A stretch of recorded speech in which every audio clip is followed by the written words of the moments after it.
asalaamaaleykum mbokk yi ñuy seetaan ci seen bi di Sangam TV l'officiel ñu ngi nuyu ñëpp di siyaar ñëpp di màggal ñëpp di ñaanal ñëpp jàmm. Sangam TV nag dellu si waat na tey ci seen émission bi nga xam ne ñu ngi koy def tuddee ko koor gi ak campagne bi comme na leen ko waxee woon rek buñ nekkee ci koor gi programme bi day changé. koor gu ren gi nag dafa dajeek élection présidentielle di am fii nii nga xam ne mooy Sénégal. ñu jàppoon ko dimanche 24 mars 2024 wax dëgg yàlla élection yi nag jàll na ci jàmm. campagne bi def nañ ko nga xam ne dafa amoon benn contretemps moo tax campagne bi matul 21 jours comme nañ ko daan defee bu njëkk moo tax yoon bi campagne bi ñu ngi ko def ci entre 12 ba 15 jours ci côté boobu lañ def campagne bi def ko. waaye boo xoolee politiciens yi wër nañu daanaka Sénégal ba mu daj wala ñi ci bëri boog jot nañoo wër Sénégal ba mu daj boo wax dëgg yàlla campagne bi def nañ ko élection yi wote nañ ko ci dimanche bi mu nekk vote yu am solo bëriwul ay problème bëriwul coow ba bis ni tey jii may wax ak yow nii résultat yi commencé na génn première tendance bi nga xam ne moo jot a am nga xam ne xaw na am doole tuuti. Bassirou Diomaye Faye moo nekk ci kanam nga xam ne Amadou Ba mi nga xam ne moo doon candidat wu Benno Bokk Yaakaar parti bi nga xam ne mooy parti président Macky Sall moom Amadou Ba moo demoon ci ñoom moom mooy deuxième. Bassirou Diomaye Faye bi nga xam ne moo nekk Pastef nekkoon candidat bi nga xam ne ñu ngi koy woowee coalition Diomaye président moom moo nekk ci kanam jiitoon na jiitu bu xaw a bëri boo xam ne sax. bu ñu xoolee chiffres yi ak jàngatkat yi nga xam ne ñooy def jàngat nee nañu deuxième tour mën na bañ a am premier tour rek mooy am. bi nga xamante ni nag jiitu na gars yi ci élection yi bi résultat yi commencé génn bëri na ñoo xam ne posé woon nañu candidat teel nañu bind ci seen page Facebook wala seen Twitter maanaam seen page bi nga xam ne mooy page X léegi mooy Twitter. léegi def nañ ci publication di ko ci remercier di ko ci féliciter di ko ci ñaanal mooy ñi nga xam ne candidat lañ mooy ñi nga xam ne ay homme politique lañ ak ñi nga xam ne sax maanaam boo xoolee ñu ngi nekk autorité ci dëkk bi wala mooy ñu nga xam ne nit ñi xam nañ leen ci dëkk bi. amaana si ñoo xam ne ñoo àndoon ak moom amaana ñoo xam ne ànduñ woon ak moom waaye bi ñu xam ne jiitu nañ ñoom dañoo teel a def félicitation boo xam ne ñu ngi koy def.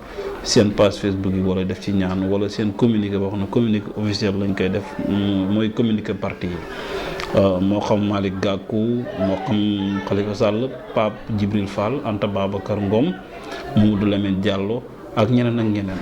ki nga xam ne mooy Amadou Ba bi nga xam ne moom la doon jonganteel nga xam ne ñoom ñaar ñoo sësoon ci camp bi nga xam ne ñoom ñaar ñoo jafoon jàkkaarloo Amadou Ba yéex na félicité.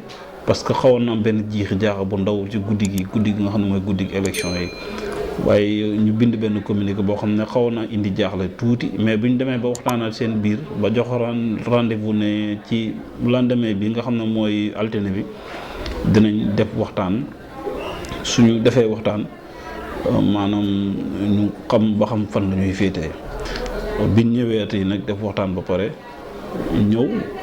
liñ doon wax biñ xoolaatee résultats yi xoolaat tendance yi xam ne Bassirou Diomaye Faye jiitu na leen lu bëree bëri boo ko defee nag ñoom dañoo nangu ne Bassirou jiitu na leen ñu félicité ko ñu ñaanal ko ne pare nañ ànd ak moom accompagner ko ñu liggéey mu ngi leen di ñaanal bu baax a baax mu nekk lu am solo loo xamante ni tey Sénégal yàggoon nañ ko bëgg parce que boo xoolee tey ñu def campagne voté bisu voté bët seddi altine ñëpp dem liggéeyi ñu war a jàngi dem jàngi wax dëgg yàlla loolu Sénégal yàggu na bëgg mais bëgguñu woon ay contestation kii moo ne lii mat na lii matul su ko defee nekk fi di coow loolu noonu Sénégal yi bëgguñu ko moo tax vraiment ñi si bëri ñu ci doon def ñaan te wax dëgg yàlla def na ci ndox mu sedd léegi nag gars yi ngi def décompte yi mu ngi dem ci nga xam ne mooy direction yi nga xam ne mooy ñoo yore wàllu élection yi bu fa jógee dem ci conseil constitutionnel ñoom ñooy joxe baat bu mujj bi fii ak ñuy joxe résultat yi nga xamante ni mooy résultat provisoire yi suñu ko joxee dinañ dem ay fan bu ñëwaatee nag ñu soog a joxe résultat yi nga xam ne nii moo nekk officiel bu ko defee nag passation de service da ngay gis ne day am ñu installé ki nga xamante ni mooy Bassirou Diomaye Faye bu ko defee mu dem conseil constitutionnel def prestation de serment am mu soog a formé gouvernement am indi ay ministres am commencé liggéey wax dëgg yàlla ñu ngi sant yàlla comme que Macky Sall def na fi fukki at ak ñaar yoo xam ne def na ko fi coow li nag bëri woon na mais ku fi mënti nekk nag aussi foog mu am ñu ànd ak yow foog ñu am ñoo xam ne duñu ànd ak yow parce que adduna bi noonu la tëddee coow li bëri woon na waaye jot na fi liggéey tuuti itam am na fi loo xam ne yegg na am na loo xam ne yeggut mais état continuité lay doon ki nga xam ne mooy Bassirou Diomaye bu ñëwee dina yegg la liggéey boobu noonu. mbiri Bassirou Diomaye nag xam naa buñ ci wax duñ ci mën a wax lu bëri parce que dañuy tënk suñ ñëwaatee fii beneen yoon dinañ ci gën a yaatal ci Bassirou Diomaye nag tey bu ñu xoolee tey juróomi weer ci gannaaw suñ la ne moo doon nekk candidat moo war a nekk candidat wu Pastef ba jiite réew mi doo ko gëm moom sax boo ko laajoon doo ko gëm ñeneen ak ñeneen boo leen ko laajoon fii Sénégal duñ ko gëm waaye gannaaw bi nga xam ne coow amoon na ci diggante Sonko ak état bi ba ñu dem ci wàllu yoon boobu noonu nag moo tënk Sonko ba nga xam ne mënul posé candidat su ko defee ñu ne plan A plan B su ko defee problème bi amoon na ci diggante boobu nag ñi ne Sonko amul plan A plan B ñi ne mooy Sonko mooy plan A plan B plan C mais nag bi ñu demee ba ci kanam nag ba nga xam ne caaxaan jeex na bu dee ci Sonko rek lañ sukkandiku Pastef mën na bañ a am candidat Sonko ne tànn nañ Bassirou Diomaye Faye Pastef yëpp ànd ci wax dëgg yàlla xam nga parti bi ñuy wax Pastef ñenn ñi naan ko ex Pastef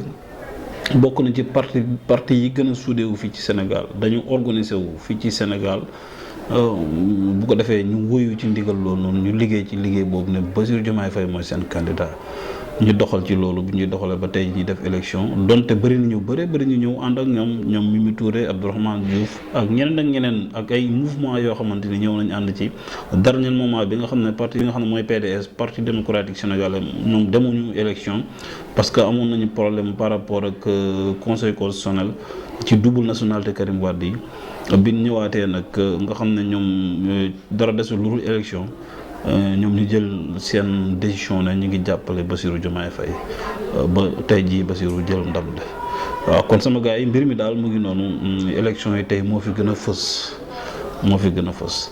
waaw amaguñ daal maanaam li nga xamante ni mooy résultat yi nga xam ne mooy provisoire li fi jotaguma wàcc si daal mooy Bassirou moo jiitu te lim jiitoo bari na te boo xoolee Bassirou dëkk yi nga xamante ni mosuñ fa woon gañe sax yoon bi dafa am lu bëree bëri nga xam ne dëkk yi opposition daanu fa am lu bëri bu la neexee ne Kaffrine bu la neexee ne Kaolack bu la neexee ne Mbour ak Saint-Louis ak dëkk yu bëree bëri Dakar nag moom opposition bi da ko mos di gañe am na ci yenn quelques départements yoo xam ne moom daan ko gañe wala quelques communes mais boo xoolee communes yëpp da ko raafale yoon bii nii nga xam ne tey boo xoolee tey état bi fi mu gën a ëppale mooy entre Podor ay Matam ay Ranérou ak quelques dëkk yi nga xam ne ni mu ngi ci booru Bakel bi noonu wala ci côté Tambacounda bi wala ci biir Fatick nga xam ne mooy Fatick commune nag boo xoo buñ la ko waxee mooy foofu la Macky Sall dëkk mooy président Macky Sall nga xam ne mooy foofu mooy feefam su ko defee mbir mi dafa saturé dafa saturé de trop voilà noonu la demee jàngat yooyu yëpp nag dinañ ci dellu si waat nga gisaat maanaam beneen bi nga xam ne moo si gën a yéeme mooy li ko dagg Saloum boobu nga xam ne ni mooy Nioro Dirib Nioro moom ku ne xam na ne kii moo fa mos a dóor état moo fa mos a dóor mais yoon bii nii opposition bi moo fa dóor Médina Sabax noonu commune bi Médina Sabax noonu ak dëkk village yi nga xam ne ñi ngi foofu noonu ci commune bi Médina Sabax lañ bokk état rek moo fa mos a dóor mais yoon bii nii opposition bi moo fa dóor surtout Bassirou Diomaye Faye loolu yëpp ay jàngat la laaj nag jàngat yoo xam ne xam naa buñ duggee ba ci biir wala beneen yoon suñ ñëwaatee ànd ak spécialistes yi nga xamante ni ñoom ñoo am xam-xam ci côté élection dinañ wax ak ñoom ci côté boobu noonu su ko defee ñoom itam ñu ñëw yaatal ci bu baax a baax. kon Mor Touré Sangap TV mu ngi lay nuyu bu baax a baax. waaw Lamine Sané maa ngi lay fay bu baax di félicité comme ni ñu koy waxee ci département bu Nioro bokk ci arrondissement bu Médina Sabax bokk ci commune bu Médina Sabax ci village bii ñu naan Sangap. dëgg la. yaakaar naa ne ñun ak sunuy naataango ñoo fa bokkoon nekk ay représentant lañ nekk ay homme politique comme ñun. comme li may wax tout le temps rek Sénégal benn Sénégal la. benn président lay am. jongante bi amoon na déjà que le maire gagne. muy son excellence monsieur le président de la république monsieur Bassirou Diomaye Faye ñu ngi koy félicité di félicité képp koo xam ne ni tey àndoon nga ak moom ci responsabilité bi nga xam ne ni tey suñu borom moo ko cëralee ci 15 communes département bu Nioro comme li ñuy wax rek nag Sénégal moom day continuer te aussi itam population bi nañ xam ne réew nit ñi ñoo ko mën a développer seen bopp te aussi njiit moom mënut a ñàkk waaye njiit lu mën a doon dañ lay jàppale ci idéologie bi nga xam ne tey moom nga war a yore réew mi waaye doomu aadama yi seen jëm bopp itam nañ préparé waat gën a defaraat seen jikko te xam ne réew mi suñu réew la ñun ñoo ko mën a defaral suñu bopp te xam ne nii vraiment Sénégal mu ngi ci voie bu baax comme li may wax rek nag liggéey bi nga xam ne président de la République Macky Sall liggéey na ko fi ñu ngi koy ñaan moom mu ful ko ba mu gën a yaatu ci biir réew mi waaye bépp njuumte boo xam ne ni daboon na président de la République moom son excellence monsieur le président Bassirou Diomaye Faye ñu ngi koy ñaanal yàlla mu musal ko ci yenn ci ay njuumte donte njuumte mënta ñàkk ko waaye daal li ñu mën a wax mooy ñu ngi gërëm jeunesse bi nga xam ne tey ñoo dëkk Sangam Thiamène di gërëm jeunesse su arrondissement Médina Sabakh di gërëm jeunesse su département bu Nioro ci 15 communes yi di wax ne man la Modou Touré nekk représentant Benno Bokk Yaakaar leader politique dans l'arrondissement de Médina Sabakh bokk ci commune bu Médina Sabakh ci village bi ñuy wax Sangam suñu liggéey nag day continuer avec les populations bi parce que li nga xam ne ni tey moom moo ñu war mooy dox ci développement fexe yaatal parce que nag politique démocratie la te aussi itam population bi ñoom ñuy choix majorité bi choix nañ ki nga xam ne ni mooy son excellence monsieur Bassirou Diomaye Faye li nga xam ne ni tey moo war a continuer fii ci Sénégal quoi incha allah rabbi dëgg la ñu fàttali ne comme yow yaa ngi doon représenté 104 villages yëpp ak département bu Nioro bi yëpp yow yaa ngi ko doon représenté gis nañ ne yow moom développement wu Sangam ak zone boobu daal 104 villages yi seen développement rek yow ci nga doon dox guddi di ci dox bëccëg te wax nga léegi ne sa li nga doon dox day gën a yokk tey arrêté woo donte perte nga par rapport ak ci parti bi nga nekkoon daanu ngeen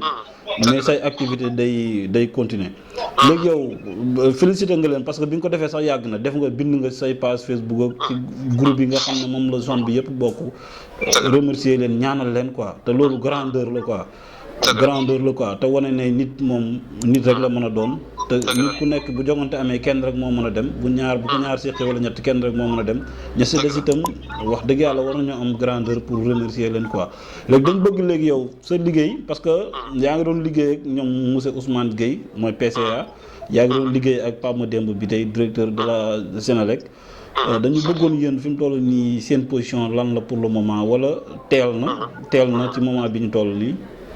waaw comme li may wax tout le temps rek Lamine Sané je pense que doomu aadama bu mën a doon war nga am patron parti comme ni ñu koy waxee parce que ñu ngi ci Benno Bokk Yaakaar waaye man ci li ma mën a wax mooy man bi tey mooy sama leader politique ci région bu Kaolack waaye boo ñëwee ci arrondissement Médina Sabakh Ousmane Gueye moo nekk suma leader politique kon donc li nga xam ne ni moo am importance rek mooy nit dafay am kilifa ci responsabilité bi nga xam ne ci la nekk te toujours ma wax ne doomu aadama yi ak ci lépp loo xam ne ñu ngi ci yëngatu nañ fexe ñu am ci paas bi mooy nga fexe fi nga dëkk reconnaître la ci li nga xam ne ci nga nekk nga fexe dox ci développement ci li nga xam ne tey nit ñi amuñu ko yaakaar ko ci yow nga mën ko jëli indil leen ko kon li nga xam ne ni moo ëpp importance rek mooy tey teel na waruma ci woon a wax tant que ñoom waxuñu ci parce que man dama ne avant mooy bind ci sama page Facebook di féliciter damay xaar ba ñi nga xam ne tey ñoo nekk suma leader politique ñu bind ci seen page Facebook wala ñu bind seen page Twitter ñu féliciter bi ma gisee ne DG directeur général de la Sénélec Pape Demba def na ko ba noppi ma itam dama jóg pour def ko bi ma gisee ni Ousmane Gueye def na ko it dama pare pour def ko kon def naa ko félicité naa ko maa ngi koy ñaanal suñu borom woyfal yen bi yaatal programme bi naatal Sénégal ba lépp loo xam ne sénégalais yi yaakaar boobu am nañ ko ci président de la République monsieur Diomaye Faye ñu fexe loolu suñu borom tëggal ko ba sénégalais yi gis ci seen bopp yàlla bu ñu rëccu daal luñ ko doon fale parce que majorité bi nag ñoom ñooy tànn ñoo ko choix loolu dogalu suñu borom la ñu mënuñu si dara kon dañ koy ñaanal parce que ñun ñu ngi continuer suñu responsabilité ba fii ma toog di wax ak yow dëgg la kon Modou Touré ñu ngi lay sant di la gërëm jërëjëf di la wax ne dinañ gën a toogaat ci plateau bi gën a yaatalaat par rapport ak say activité ak ci gox ba nga xam ne mooy Sangam Thiamène ak arrondissement Médina Sabakh ak département bu Nioro région bu Kaolack dëgg voilà dinañ ñëwaat pour gën a yaatalaat incha allah jërëjëf ñu ngi lay sant di la gërëm di la encouragé di leen encouragé wax dëgg yàlla quoi dëgg la ñoo ko bokk merci beaucoup merci jërëjëf merci si Sangam TV jërëjëf merci beaucoup voilà ko waxee woon rek campagne bi jeex na ndam li waa coalition Diomaye président jël nañu ko sànq ñi ngi wax ak Modou Touré mi nga xam ne responsable politique la bu APR ci arrondissement bi Médina Sabakh nekk benn leader encore aussi Sangam jël nañ ko waxtaan ak moom sànq moom def na lu am solo moom itam bind na message am def na Twitter am ci page Facebook am ak yëpp di remercier population bi nga xam ne ñooy population wu Sangab Thiamène ak arrondissement bi Médina Sabakh di leen xamal ne ñoom ñoo doon jongante ak waa coalition Diomaye président mais ñàkk nañ ndam li waaye ñu ngi remercier ñi nga xam ne ni ñooy responsable yi nekk foofu yëpp ak remercier monsieur son excellence Bassirou Diomaye Faye mu nekk kàddu yu am solo muy acte yu am solo muy acte yi nga xam ne grandeur la vraiment loolu noonu ñu ngi ciy gërëm Modou Touré bu baax a baax sànq ñu ngi ciy waxtaan ak moom xam naa dañ ci dellu si waat pour gën a yaatal ak moom mais ba léegi nii ñu ngi ci téléphone bi ak ki nga xam ne mooy Abdoulaye Ndiaye nag mooy responsable lu Pastef Sangab Thiamène Abdoulaye Ndiaye nag moom mooy nekk Pastef Sangab Thiamène te gis nañ ne ñoom ñoo battre foofu noonu ci Sangab Thiamène ñoom ñoo gagné foofu comme ni ñu gagné élection yi fii ci Sénégal ni ñu ko gagné ci commune bu Médina Sabakh ñoom itam noonu la ñu gagné ci Sangab Thiamène kon Abdoulaye Ndiaye mu ngi ci ligne bi ak ñun Abdoulaye Ndiaye ñu ngi lay nuyu. waaw ñu ngi leen di fay waaye Sangab TV officiel. dëgg la gis nañ ne yow yaay responsable lu Pastef Sangab Thiamène bëggoon nañuy xam sa kàddu yu njëkk gannaaw bi nga xamante ni gagné ngeen élection yi foofu noonu. waaw gannaaw bu ñu nuyoo ñëpp. di sant yàlla bu baax a baax. di am mbégte bu baax di teewlu Sangab TV officiel. ñu ngi nuyu population Sangab Thiamène yëpp. di leen njaaraamaat ci liggéey bi. vraiment di féliciter coalition Diomaye 2024. donc di encourager opposition yi fa nekkoon yëpp. di wax ne vraiment liggéey bi am na solo jaar na ci yoon. dëgg la waaw ñu ngi bëggee ñëpp di sant ñëpp bu baax a baax a baax. dëgg la bëggoon naa xam tey nan ngeen campagne parce que une fois tey ñi nga xam ne ñoo nekkul pouvoir maanaam ñi nga xam ne ñooy opposition gagné foofu noonu di Sangab bëgg naa xam nan ngeen campagne ba gagné bureau yi noonu nga xam ne dañ ko gagné largement bëggoon naa xam seen campagne lan la. c'est vrai léegi avant ñuy dugg ci loolu. dafa am lu may indi ay carte de remerciement rek. donc di ko dalee ci au niveau de la commune. sama coordonnateur communal maa ngi koy ziar bu baax Ibrahima Cissé. waaw ñu ngi koy ziar bu baax a baax di ko wax la station. ne liggéey bi am na solo bu baax a baax. gannaaw bu ñu jógee foofu dañuy ñëw population Sangab Thiamène. waaw ku ne xam ne mobilisation bu ñu def bañ am ndam bi. donc li nga laaj nag sa question bi dafa am solo. donc dès lors yàgg na ñu ngi ci terrain bi. mu gudd lool waaye xàddiwuñu taayuñu. waaw donc tey yaakaar naa ne ñàkk a xàddi boobu ak ñàkk a taay boobu tey moo ñu may tey victoire bi ñu am tey Sangab Thiamène. waaw donc muy victoire boo xam ne ñu ngi ciy gërëm ñëpp bépp patriote bu fa nekk rek. waaw du début à la fin. gis nañ ci engagement ñu ngi la ci gërëm bu baax a baax di sant. dëgg la waaw dëgg yàlla loolu daal noonu la demee moom vraiment. mais nan ngeen campagne ba yéen a ngi soog a jël ndam. ci Sangab Thiamène parce que ñun dañ mosoon gis saa fu élection amee rek parti pouvoir mooy battre rek mais yoon bii nii yéen a gagné. c'est vrai. c'est la première fois. bon opposition am fa ndam. donc loolu nag li ma gis. mooy ay ndaw yu révolté wu. ay ndaw yu am détermination. tey moo ñu may loolu tey. ba may dem tiituma. parce que dama gis lu nekk sama ginnaaw moo tax. waaw je suis le responsable mais bàyyiwuñu ma ko. dëgg la bàyyiwuñu ma ko du début à la fin. muy population Sangab Thiamène yëpp laay wax. quand je dis population Sangab Thiamène moom si tout dit. waaw parce que ku ne xam na dëkk bu village bu mag la. dëgg la donc muy xale muy mag. dugg nañ fa wax dëgg yàlla waxtaan nañ ak ñoom amoon nañ tamit beneen équipe boo xam ne ñoo fa newoon au niveau de Sangab Thiamène. donc di fa liggéey bu mucc ayib. du ma ñàkk a cité ay tur. waaw bu ci mel ni sama adjoint Mor Roxi Thiam. mu ngi fi woon. Papa Oli Touré mu ngi fi woon. Mot Lamine Touré mu ngi fi woon. et tant d'autres bu ñu cité daal dañu ju waaye daal de manière générale. ñëpp équipe bu fa nekkoon yëpp ñu ngi leen sant bu baax di leen gën a parce que gis nañ seen liggéey bu baax am na solo. dëgg la donc tey gis naa ne liggéey boobu tey moom moo ñu tey may tey résultat yii ñu am ni tey au niveau de Sangab Thiamène. dëgg la nan ngeen def ba convaincre paa yi ak maire yi nga xam ne ñoom toujours pouvoir rek leen doon votel te pour nga wax leen paa yooyu noonu neexuñu convaincre nan ngeen def ba waxtaan ak paa yi ak lan ngeen leen nga xam ne moom ngeen leen dig est-ce que bu soobee yàlla li ngeen leen dig di ngeen ko wàccoo ak di ngeen ko yeggee ñi nga xam ne ñooy leader yi ci kaw. ndax ñu bàyyi xel ci manquement yi nga xam ne ñoo am foofu noonu ca gox ba parce que manquement yi bëri na fa lool. mën ngeen def ba convaincre pas yi ak la ngeen leen dig di ngeen fas yéene taxaw ci yeggee ko ña ca kaw. waaw. comme nga convaincre bi yomb mën a yomb. donc li olof Ndiaye di wax bay ci sa wewu tànk. waaw. loolu leen def ku ci nekk da nga commencé si sa kër gi nga dëkk. boo commencé si sa kër gi nga dëkk nga génn nag doo ko dem nag ca mbedd. waaw. donc mën naay wax ne population Sangap Thiamène. kër goo fa dugg. boo laajtee benn wala ñett mën na nekk ay patriote. waaw. te pour nga convaincre sa parent dafa yomb. léegi ku ci nekk jéem na def effort. man personnellement man dafa am groupe boo xam ne ñu tuddee Pastef Sangap Thiamène. lancé nañ ci message yu am solo ku ci nekk na nga sensibiliser say parents. donc gëm naa ne sensibilisation bi ñu def doon moo ñu gën a may lii tey ñu am.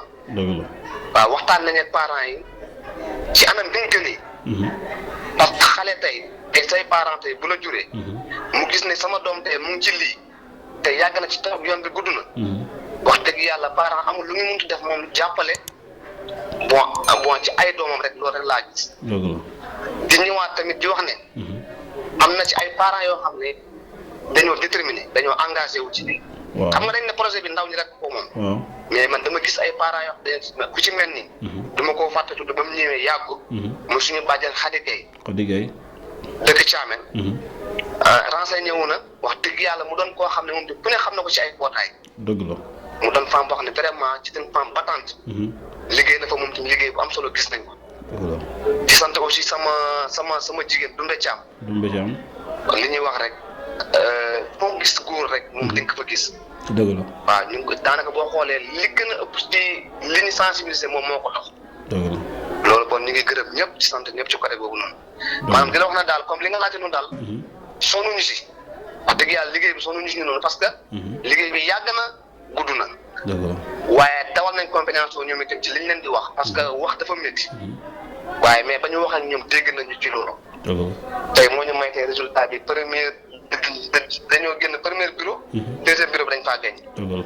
waaw donc loolu daal am na fa daal au niveau de Sangap Thiamène. dëgg la. waaw. kon su ko defee ñu ngi lay remercier bu baax a baax par rapport ak accordé bi ñu accordé pour wax ak ñun. xam ne temps bi xat na. waaye dañ bëggoon nga wax ñu ñaari baat yoo xam ne da nga koy wax rek ci Ousmane Sonko ak Bassirou Diomaye Faye. parce que lii nii dafa mel ni lu jafe la. maanaam nit koo xam ne yow waroon nga dem mais mujjoo dem nga choisir kenn mu dem ñëpp woteel ko. ba ni mu gagné premier tour largement la gagné. loolu yombul loolu daal bëggoon nañ nga wax ñaari baat rek. léegi nga may ma ñaari baat yi balaa may ñëw rek. waaw au niveau de Sangap Thiamène. bon ci opposition bi dama ciy sant gërëm tuuti rek. donc ñoo fa nekkoon. ku ci mel ni Mour Touré. Modou Bamba Thiam. waaw. wala Momar Fane Touré bu may ñëw ci oto bi tey Dakar bi. waaw may bind message ma félicité. di ko gërëm de passage par ça. vraiment xam nañ ne Sénégal kii kay. donc ñoo bokk lépp. dëgg la ñu ngi leen di ñaanal yàlla ñoom tim yàlla may leen xolu muñ parce que ki xëccoo bu amee rek. il faut que dina am ku ñàkk. foog am ku ñàkk. donc ñu ngi leen di ñaanal wax dëgg yàlla ñoom tim yàlla. yàlla may leen lu jiir seen njortu daal. di ñëw ci sa question bi rek. li nga wax dëgg la. ak coalition bi moom ku ne xam na nu mu demee. Ousmane Sonko moo nekkoon leader. mu am nu mu demee. ba tellement que yoon tënku ko. ñu nangu ko tamit nag ndogal boobu. mu def déclaration ne tànn naa Bassirou Diomaye Faye nekk sama candidat. donc ñu dem parrainage Bassirou Diomaye Faye génn. donc ñu nekk ci topp loolu ba jusqu'à preuve du contraire. candidature am jàll. mu encadré boo xam ne ku nekk Sénégal wala au niveau diaspora. di nga xam ne kii Ousmane Sonko encadré na ñoo ànd génnandoo prison. bañ génn prison jaaruñu fenn dañoo dem ci kër góor génn fa. rek dugg ci àll bi ku ne xam na loolu. dëgg la donc lii nag détermination moo ko may te patriote yëpp ñoo ko def. waaw loolu moom wax dëgg yàlla ñu ngi ciy sant bu baax a baax président Ousmane Sonko. ku ne xam na lim ci liggéey ku ne xam na lim ci bay waaram. dëgg la donc loolu moom wax dëgg yàlla. bépp patriote mu ngi ko ci njaaraamaal. dëgg la di wax ne nag vraiment tamit Bassirou Diomaye Faye li ñu koy xaaree. mooy lan. Sénégal bu bees. waaw liggéey Sénégal. ku ne xam na réew mi nu mu doxee. waaye na taxaw beneen position boo xam ne vraiment. na si ñëpp si gis seen bopp. dëgg la te président dafa métti na ubbil ñëpp bunt yi. muy pouvoir muy opposition. d'accord. waaw kay kontaan nañ trop. dëgg la ñoo gën a kontaan. voilà merci kon Ablaye Ndiaye responsable Pastef Sangap Thiamène ñu ngi lay sant di la gërëm. di la wax ne dinañ gën a yaatalaat fekk temps bi gën a yaatu tuuti. incha allah rabbi. d'accord merci wante yéen tamit ñu ngi leen di ziar bu baax a baax. waaye Sangap TV officiel. dëgg la gis nañ seen liggéey wax dëgg yàlla am na solo. dëgg la ñu ngi leen di ñaanal yàlla mu dem ba nekk ay télé. vraiment kontaan nañ trop ci yéen. dëgg la parce que ñu ngi leen di suivre bu baax a baax. dëgg la. ok. dëgg la merci Abdoulaye Ndiaye merci Sangap TV mu ngi lay sant di la gërëm di la jaajëfal. ok merci beaucoup. ok jaajëf. Abdoulaye Ndiaye bi nga xam ne mooy coordonnateur Pastef Sangap Thiamène mu wax kàddu yi am solo wax dëgg yàlla remercier ñi nga xam ne ñoo doon jàpp ci Pastef ak ñi nga xam ne ñoo seen adversaire yi nga xam ne dañoo perte zone ba moom leen di encourager bu baax a baax a baax. wax nañu aussi stratégie yi nga xamante ni moom lañ def ba gagné foofu noonu nga xam ne nii opposition mu koy soog a gagné wax dëgg yàlla mu doon kàddu yu am solo kon su ko defee Birane mu doonoon suñu kàddu yoo nga xam ne nii dañ ko doon jëlee ci ñi nga xam ne ñoo dëkk ci gox ba nga xam ne ñoom ñoo fa nekkoon di campagne waaw kon su ko defee ñu continuer waat wax gars yi ne leen politique rek la woon ñaar ñoo daje woon ba ñett ba ñeent foog kenn gagné kon ki gagné da ko mérité gagné na ñu ngi koy ñaanal mu réussir ak jàmm ak salaam voilà Sénégal jëm kanam parce que lépp Sénégal la kon ñu ngi jaajëfal ñëpp di sant ñëpp di gërëm ñëpp xam naa waroon nañ gën mën a yaatal sax mais temps bi moo ñu xoj mais mënoon nañu gën a yaatal tout ci discours bi nga xam ne Bassirou Diomaye Faye nga xam ne mooy suñu président bu bees bi def na ko léegi boo demee ci réseaux sociaux yi di nga ko fa fekk di nga gis détails yu bëree bëri remerciement yi nag bëri na comme ni ñu ko waxee woon Adama Barrow mu ngi doon félicité Embalo bu Guinée Bissau mu ngi doon félicité Macron bi nga xam ne mooy président bu France Emmanuel Macron waaw mu ngi doon félicité li ci gën a yéeme nag ci Macron mooy moom dafa wax français ba pare waxaale wolof bindaale wolof leer nañu la bind kàddu yooyu moo gën a yéeme nag ci maanaam félicitation bi xam ne mu ko doon félicité président Diomaye Faye ak ñu bëri bëri Youssou Ndour aussi noonu félicité na ki nga xam ne mooy maire Rissato nga xam ne mooy président assemblée nationale bu mooy Amadou Mame Diop moom itam félicité na ak ñeneen ñoo xamante ni ñu ngi def seen félicitation muy doon lu am solo loo xam ne day firndeel ne Sénégal benn bopp la kenn mënu ko xaar ñaar élection mënta ñàkk su amee am na su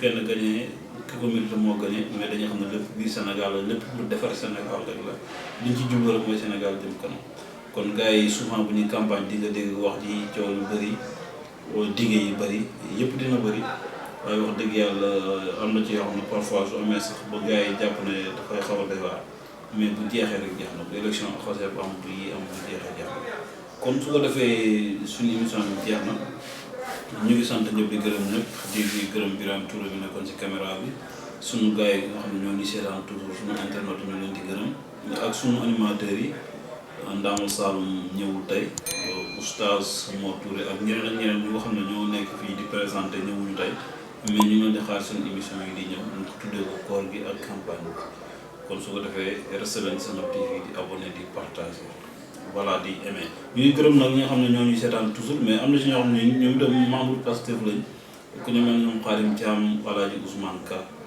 ak ñoom Katim bi nga xam ne mooy Katim bu dëkk Kër Seet Katim moom vraiment moom tam ci Pastef la nekk wax dafa liggéey bu am solo ak ñoom El Hadj Amadou Touré ak ñeneen Ibrahima Cissé mit na saba aussi ñu koy félicité bu baax a baax ñu ngi sant ñëpp di gërëm ñëpp ki nekkoon ci kàddu bi nag ñu koy wax Mamadou Lamine ñu naan wan jéemu maam ñu ngi bëggee ñëpp di siyaare ñëpp ak seen benn émission koor gi ak campagne jaa ngeen jëf